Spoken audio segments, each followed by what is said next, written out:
मैं doctor Vinay Singh Yadav, associate professor राजकीय महाविद्यालय बहरोड अलवर, आपका इस कक्षा में स्वागत कर रहा हूं। और आज हम अंतर्राष्ट्रीय राजनीति के एक महत्वपूर्ण सिद्धांत यथार्थवाद पर चर्चा करेंगे। विशेषकर ये जो एमए प्रीवियस के विद्यार्थी हैं उनके लिए ये टॉपिक लाभप्रद होगा। यथार्थवाद को पढ़ने से पहले हम जो अंतर्राष्ट्रीय राजनीति के जो दो दृष्टिकोण हैं उनके बारे में थोड़ी सी जानकारी प्राप्त करेंगे। उसमें दो दृष्टिकोण हैं, एक यथार्थवाद रियलिज्म और दूसरा है आदर्शवाद आइडियलिज्म। यथार्थवादी दृष्टिकोण आदर्शवादी दृष्टिकोण से बिल्कुल भिन्न है। आदर्शवाद का सारा जो ध्यान है, पक्ष है, समाज में विकासात्मक प्रगति होने के विचार पर आधारित है। और ये विचार 18वीं शताब्दी में सामने आया था। इतिहासकारों की ये मान्यता रही है कि अमेरिकी और फ्रांसीसी क्रांतियों की प्रेरणा आदर्शवाद ही था। कांडरसेट ने 1795 में एक ग्रंथ लिखकर एक ऐसी विश्व व्यवस्था की कल्पना की जिसमें न तो कोई युद्ध के लिए स्थान हो, न विषमता के लिए, न अत्याचार के लिए। वहाँ एक ऐसे अंतर्राष्ट्रीय समाज की कल्पना है जिसका उद्देश्य मानव कल्याण के लिए प्रगति करना है। आदर्शवाद अंतर्राष्ट्रीय समाज का एक ऐसा चित्र प्रस्तुत करता है जो शक्ति की राजनीति, अनैतिकता, हिंसा से मुक्त हो। आदर्शवादी दृष्टिकोण इस बात का समर्थक है कि शिक्षा और अंतर्राष्ट्रीय संगठन की सहायता से संसार को शांतिमय या संसार में शांति बनाई जा सकती है और उसे और भी अधिक अच्छा बनाया जा सकता है। जो आदर्शवादी दृष्टिकोण है अंतर्राष्ट्रीय राजनीति के लिए, उसके कुछ सिद्धांत हैं कि राष्ट्रों को अपने पारस्परिक व्यवहार में नैतिक सिद्धांतों पर चलना चाहिए। उनके व्यवहार में शक्ति की राजनीति के लिए कोई स्थान नहीं होना चाहिए। उन्हें निष्पक्ष नीतियों को अपनाने का प्रयत्न करना चाहिए। विश्व सरकार की स्थापना करके शक्ति की राजनीति को समाप्त कर देना चाहिए। तीसरा, सर्वाधिकारवादी राज्यों से ऐसे दलों का अस्तित्व समाप्त कर देना चाहिए जो तानाशाही सिद्धांतों को में विश्वास रखते हैं। ये जो आदर्शवादी दृष्टिकोण है, इसमें इसके जो समर्थक हैं वो अमेरिकी राष्ट्रपति वुडरो विल्सन हैं और एक और प्रख्यात उदार आदर्शवादी विचारक है नॉर्मन एंजेल। उन्होंने अपनी पुस्तक लिखी द ग्रेट इल्यूजन और इसमें उन्होंने तर्क दिया है कि आधुनिक समय में प्रादेशिक विजय अत्यधिक खर्चीली है।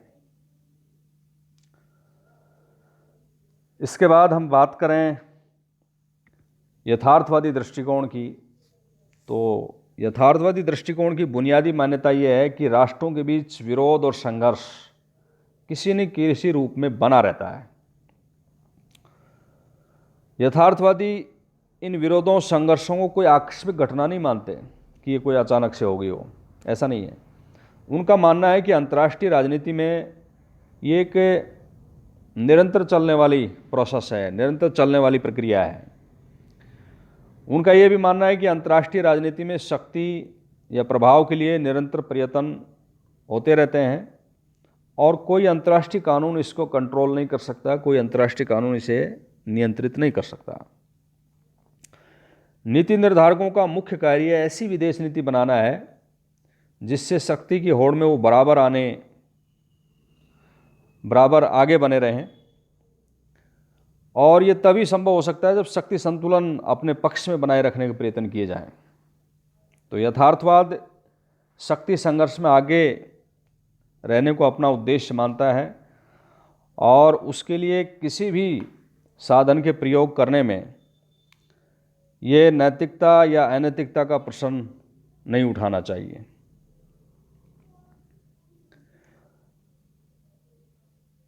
प्रमुख जो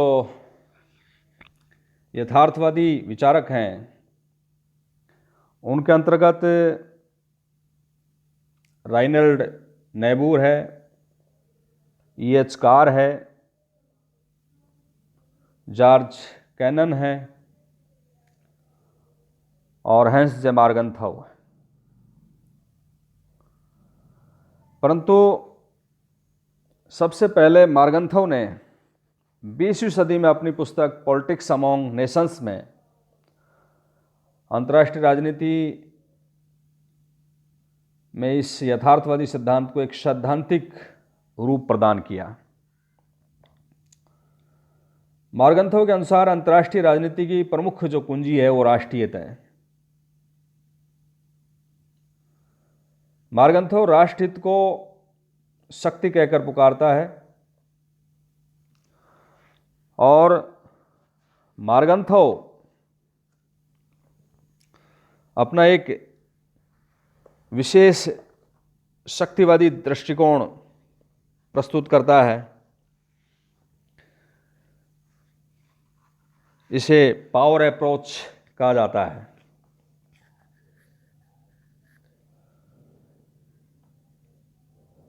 वैसे इस यथार्थवादी दर्शन के जो बीज हैं वो पूर्व के विचारकों के विचारों में मिलते हैं। यूरोपियन विद्वान इस दृष्टिकोण के जनक के रूप में मैकियावेली का नाम दोहराते हैं। भारत में अर्थशास्त्र के लेखक कौटिल्य ने अपने विश्लेषण के इसी सिद्धांत को अपनाया। इसी प्रकार प्राचीन यूनान के प्रसिद्ध इतिहासकार थ्यूसिडिडिडस ने पेलोपोनीसियन युद्ध के वर्णन में यही नतीजा निकाला था कि राज्यों के बीच में स्वार्थ, असुरक्षा का भाव और बढ़ती शक्ति के साथ विस्तारवादी महत्वाकांक्षा ही प्रभावित करती है।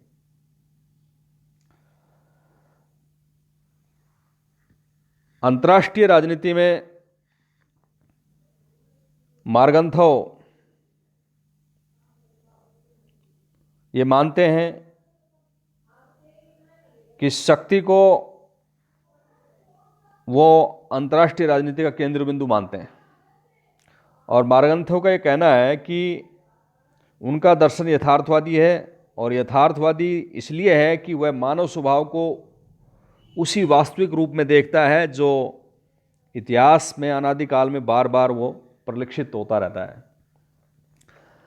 अब हम बात करें मार्गन्थाउ के जो 6 सिद्धांत उन्होंने यथार्थवादी सिद्धांत के प्रतिपादन में प्रस्तुत किए हैं। पहला है राजनीति पर प्रभाव डालने वाले सभी नियमों की जो जड़ है वो मानव प्रकृति में होती है। मनुष्य जिन नियमों के अनुसार संसार में क्रियाकलाप करता है वो सार्वभौम होते हैं और ये नियम हमारी नैतिक मान्यताओं से हमेशा अछूते रहते हैं। मार्गन्थाउ का ये विश्वास है कि किसी भी देश की विदेश नीति का मूल्यांकन करने के लिए हमें वहाँ के राजनेताओं के कार्यों का विश्लेषण करना होगा ताकि हमें पता लग सके कि उस नीति को बनाने वाले के पीछे उन राजनेताओं के क्या उद्देश्य हैं, क्या उनके गोल्स हैं।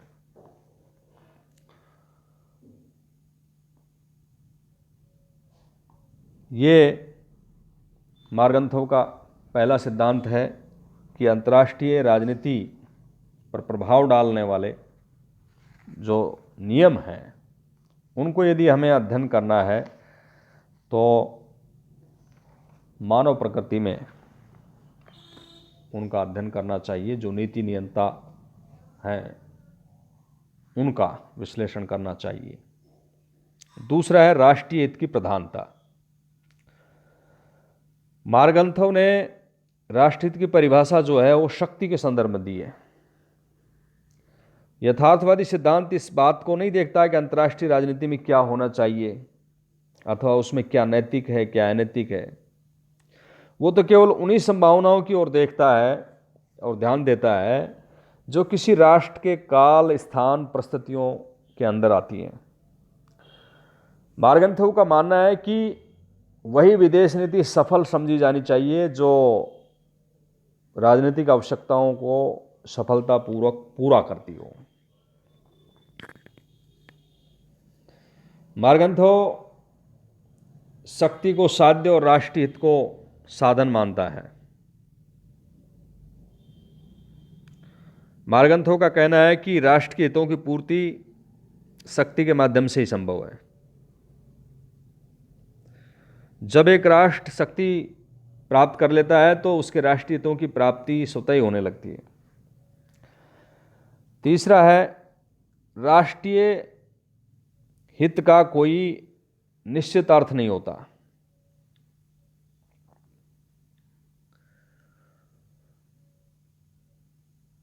यथार्थवादियों का मानना है कि राष्ट्र हित की कोई निश्चित या निर्धारित परिकल्पना नहीं की जा सकती।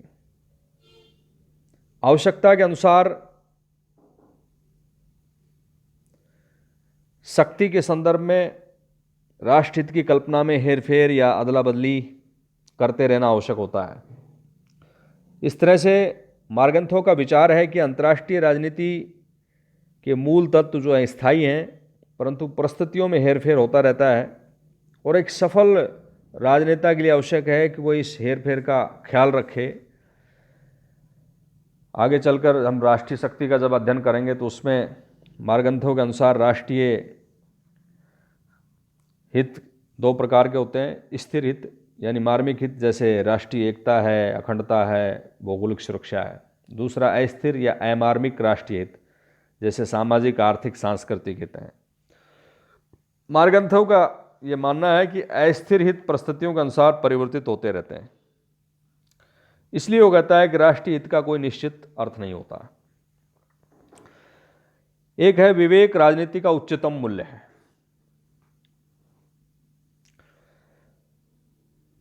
यद्यपि यथार्थवादी सिद्धांत जो है वो नैतिकता के प्रति उदासीन नहीं है, फिर भी राज्य के क्रियाकलापों पर वो नैतिक सिद्धांतों को ज्यों का त्यों लागू नहीं किया जा सकता, ऐसा उनका मानना है। काल, स्थान, परिस्थितियों के अनुसार नैतिक सिद्धांतों में आवश्यक संशोधन कर लेने चाहिए और नीति शास्त्र किसी कार्य का मूल्यांकन शुद्ध नैतिक आधारों पर करता है। परंतु मार्गन्थव जो है उसके अनुसार मार्गन्थव किसी भी कार्य को उसके राजनीतिक परिणामों से मापता है।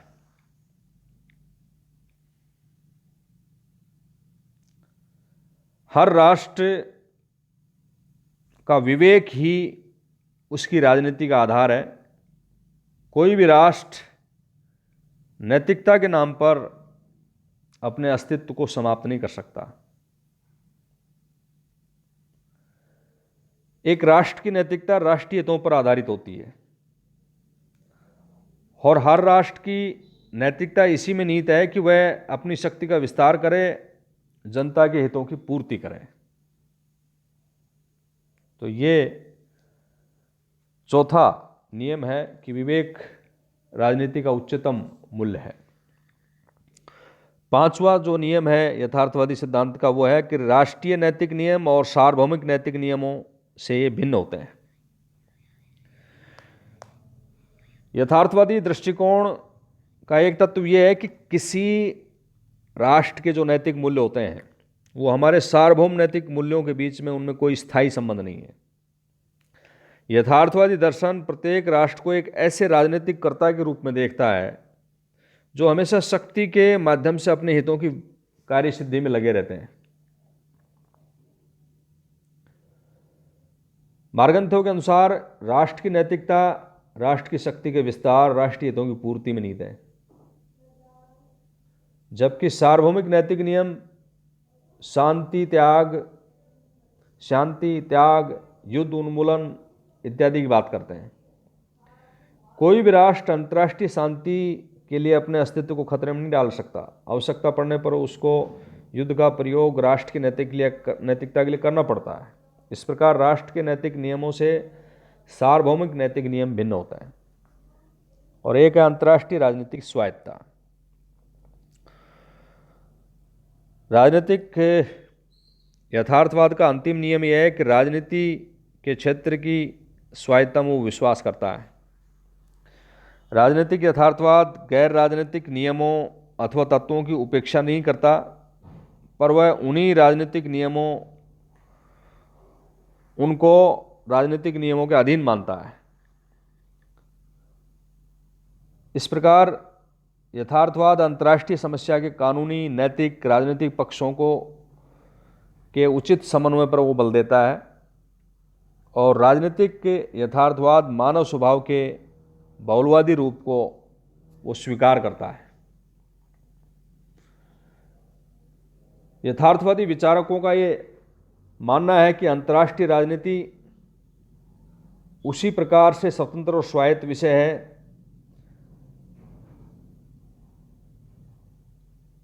और इस प्रकार मार्गन्थो अंतर्राष्ट्रीय राजनीति को एक स्वतंत्र विषय बनाने की ओर लालायित हैं। अंतर्राष्ट्रीय राजनीति का यथार्थवादी दृष्टिकोण 3 मूलभूत मान्यताओं पर आधारित है। पहला, प्रत्येक देश के राजनेता सदैव अपने राष्ट्र हित की वृद्धि में प्रयत्नशील होते हैं। दूसरा, प्रत्येक राष्ट्र का हित उसके भौगोलिक, आर्थिक, राजनीतिक, सांस्कृतिक प्रभाव के विस्तार में निहित होता है। और तीसरा, प्रत्येक राष्ट्र अपनी शक्ति और अपने प्रभाव का प्रयोग अपने हितों की रक्षा के लिए करता है। तो ये अंतर्राष्ट्रीय राजनीति में हैंस जे मार्गन्थो का यथार्थवादी सिद्धांत है, जिसके 6 नियमों का हमने अध्ययन किया। इसकी आलोचना और नव यथार्थवादी जो दृष्टिकोण है वो अगली कक्षा में उसका अध्ययन करेंगे। धन्यवाद।